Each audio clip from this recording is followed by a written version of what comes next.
चे मित्र म्हणाले उदयजी सामंत साहेब, आपले सर्वांचे लाडके आणि लोकप्रिय आमदार आणि नेते माननीय अब्दुल सत्तार साहेब, माझे सहकारी जिल्हा प्रमुख सन्माननीय राजेंद्रजी जंजाळ, सन्माननीय पंडितरावजी, खरं तर राज्याचे नेते माननीय एकनाथजी शिंदे साहेब, संपूर्ण महापुरुषाच्या नावाने कमान उभा केली नाही. जातीवादाचे आरोप करण्यापूर्वी या सर्व गोष्टीचा विचार केला पाहिजे. मला आपल्याला सांगितलं पाहिजे. मग विहिरी असतील, पांदन रस्ते असतील किंवा अनेक अनुदानाचा विषय असेल, या सर्व विषयावरती अत्यंत रोखठोक भूमिका घेऊन काम करणारा आपला नेता आहे. त्यामुळे त्यांच्या पाठीमागे पर्याय नाही. आणि मी साहेबांना विचारणार आहे की कालपर्यंत मला असं वाटत होतं की सगळ्यात जास्त प्रेम साहेबांचं माझ्यावर आहे, पण सिल्लोडला आल्यानंतर कळलं की माझ्या 1000 पटीने प्रेम अब्दुल सत्तारांवर. शिंदे साहेब देखील सर्वसामान्यांचे नेते आहेत. सर्वसामान्य कुटुंबातनं राज्याचे मुख्यमंत्री झाले आणि म्हणूनच या बहिणींचं दुःख त्यांना कळू शकतं, या तरुणांचं दुःख कळू शकतं आणि वयस्कर वरिष्ठ लोकांचं देखील दुःख कळू शकतं. आज महिला भगिनींना मला विनंती करायची आहे की मुख्यमंत्री माझी लाडकी बहीण योजना ही छत्रपती संभाजीनगरला देखील चालू आहे. काही पैसे आलेले नव्हते. आपल्या विरोधातली काही लोक निवडणूक आयोगाकडे गेली होती की तुमचे पैसे 2 महिने द्यायचे नाहीत म्हणून थांबले होते. परंतु माननीय शिंदे साहेबांनी आणि माननीय मुख्यमंत्री महोदयांनी ते कालपासून जमा करायला सुरुवात केलेली आहे. आणि कायमस्वरूपी एकनाथ शिंदे साहेब सांगतात या पृथ्वी तलावर जोपर्यंत चंद्र आणि सूर्य आहेत तोपर्यंत माझी लाडकी बहीण योजना कधी बंद होणार नाही. ते शिंदे साहेबांच्या वतीनं आणि राज्याच्या मुख्यमंत्र्यांच्या वतीनं देखील मी मनापासून आपल्याला शब्द देतो. त्यावेळी आमचे तिन्ही शिवसेनेचे धनुष्यबाणाचे उमेदवार हे समोरच्या डिपॉझिट घालून निवडून येतील.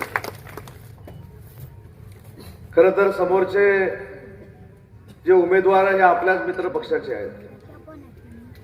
पण अब्दुल सत्तार साहेब, तुम्ही नगरपालिकेच्या निवडणुकीमध्ये इतिहास घडवला. असंच तुम्हाला सगळ्यांनी घेरलं होतं. पण या महाराष्ट्रामध्ये अब्दुल सत्तार काय आहेत हे या मतदारसंघानं, या नगरपालिकेच्या निवडणुकीमधनं आम्हाला सगळ्यांना बघायला मिळालं.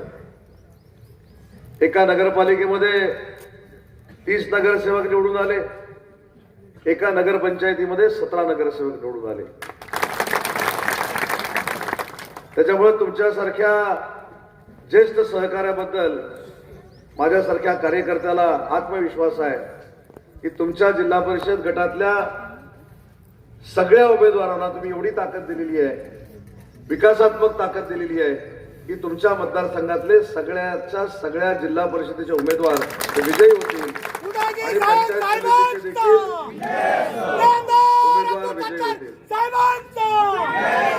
मार्गदर्शक आपले पक्षाचे प्रमुख माननीय एकनाथ शिंदे साहेब कुठच्याही जरी सभेला आले, महाराष्ट्रातल्या कुठच्याही सभेला आले आणि आपण त्यांचे सहकारी म्हणून जेव्हा व्यासपीठावर असतो तेव्हा आमच्यासारख्या कार्यकर्त्यांना त्यांनी अनेक वेळा या 4 वर्षात सांगितलेलं आहे की सभा जर करायची असेल महाराष्ट्रामध्ये तर ती अब्दुल सत्तारांसारखी केली पाहिजे.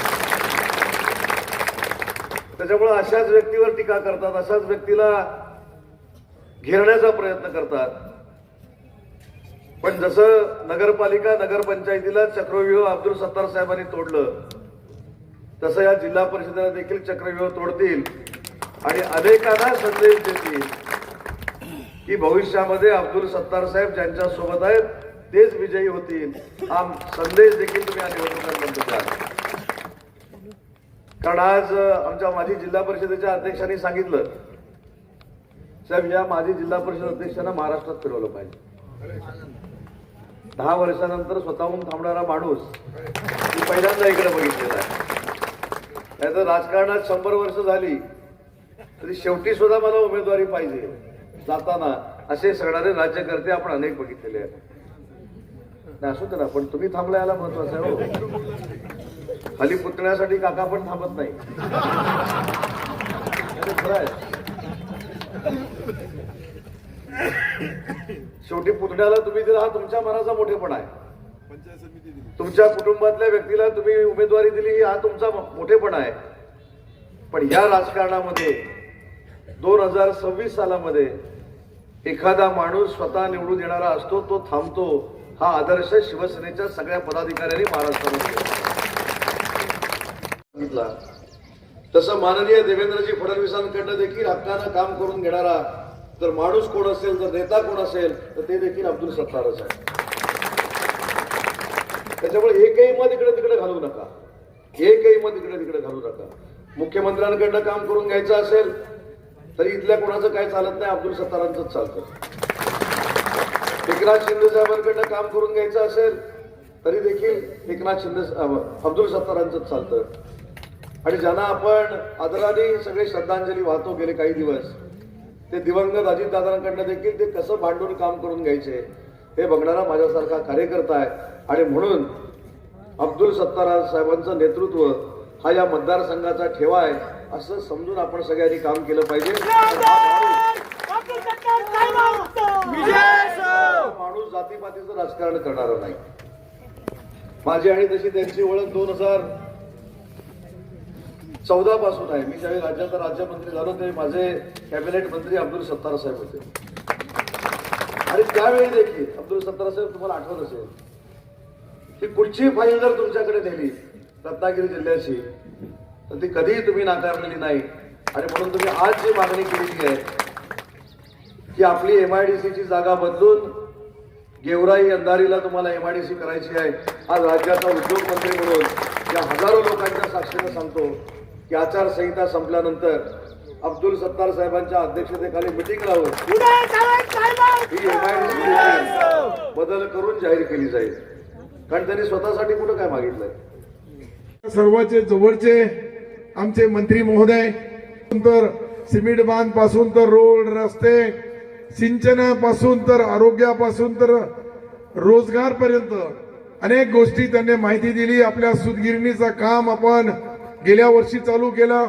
या 4 महिन्यामध्ये सूतगिरणी पुरी होईल. वॉटर ग्रीड झाला भराडीला आणि या परिसरात या प्रत्येक गावाला शुद्ध पाणी खडकपूर्णाचा आता येणार आहे. हे कधी स्वप्नामध्ये बी कोणी विचार केला नव्हता. तुम्ही भराडीवाल्यांनी तरी मागणी केली होती का? कोणत्या सिल्लोड तालुक्याची 131 गावाची वॉटर ग्रीड जी आपण मंजूर केली त्याचा फार मोठा फायदा आपल्या या शुद्ध पाण्यामुळे आपल्या शहराला, आपल्या तालुक्याला, तालुक्याचे खेडे पाडे वाडी वस्ती तांडा आणि ज्या ज्या पायाभूत मूलभूत सुविधा जिल्हा परिषदच्या माध्यमातून देता येईल त्या देण्यामध्ये कुठेही आपण कमी पडणार नाही. बाजू आता आपली तशी शिवसेना आपली गरमच आहे. ही गाडी हो भैया, हे गाडीवाला कोण आहे? उद्योग मंत्री ज्यांनी आपल्या राज्याला व्यापारामध्ये, कारखानदारीमध्ये, उद्योगमध्ये मोठे मोठे बिझनेसचा करार तुम्ही पाहिला असेल.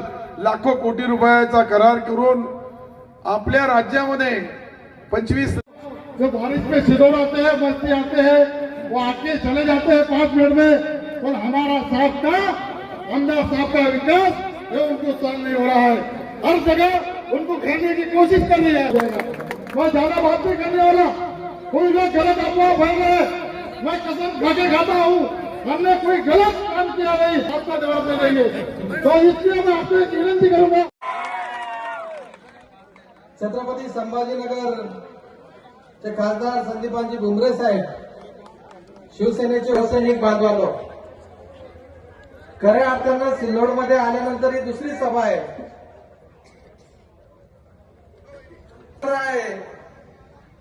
तो सिल्लोड में सिर्फ अब्दुल सत्तार चल रहा है. उद्या की सामंत साहेबांनी देखील सभा घेतली आणि त्यांनी देखील सांगितलं निवडणूक कशी लढवायची हे खरं तर अब्दुल सत्तार साहेबांकडून शिकलं पाहिजे.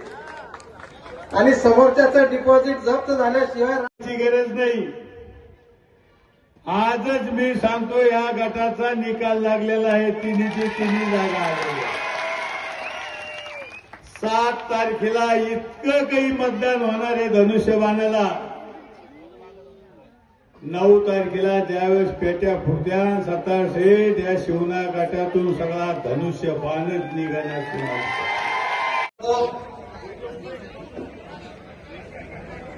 आजच्या या शिवना सर्वेचे अधिकृत उमेदवार कुमारी निकिता राजेंद्र काळे आणि पंचायत समितीचे पानवडूक गणाचे उमेदवार नेहा प्रेम साळवे यांच्या परंतु खऱ्या अर्थाने सत्तार साहेबांच्या पाठीशी खंबीरपणे उभा राहणारा या लाडक्या बहिणीचा भाऊ एकनाथ शिंदे साहेब सुद्धा आहे की ज्यांनी खऱ्या अर्थानं अनेक मत प्रमुख आहे, महापालिकेचे नगरसेवक आहेत ते. माननीय राजेंद्र भाऊ संचाळ हे तर जिल्हा प्रमुख आहे, पण आता संभाजीनगर महापालिकेच्या ज्या निवडणुका पार पडल्या त्याच्यात भरघोस मताने निवडून येणारे आमचे नगरसेवक सुद्धा आहेत. राजू खुर्ची आहे का तू? खुर्ची आहे? छत्रपती शिवाजी महाराजांना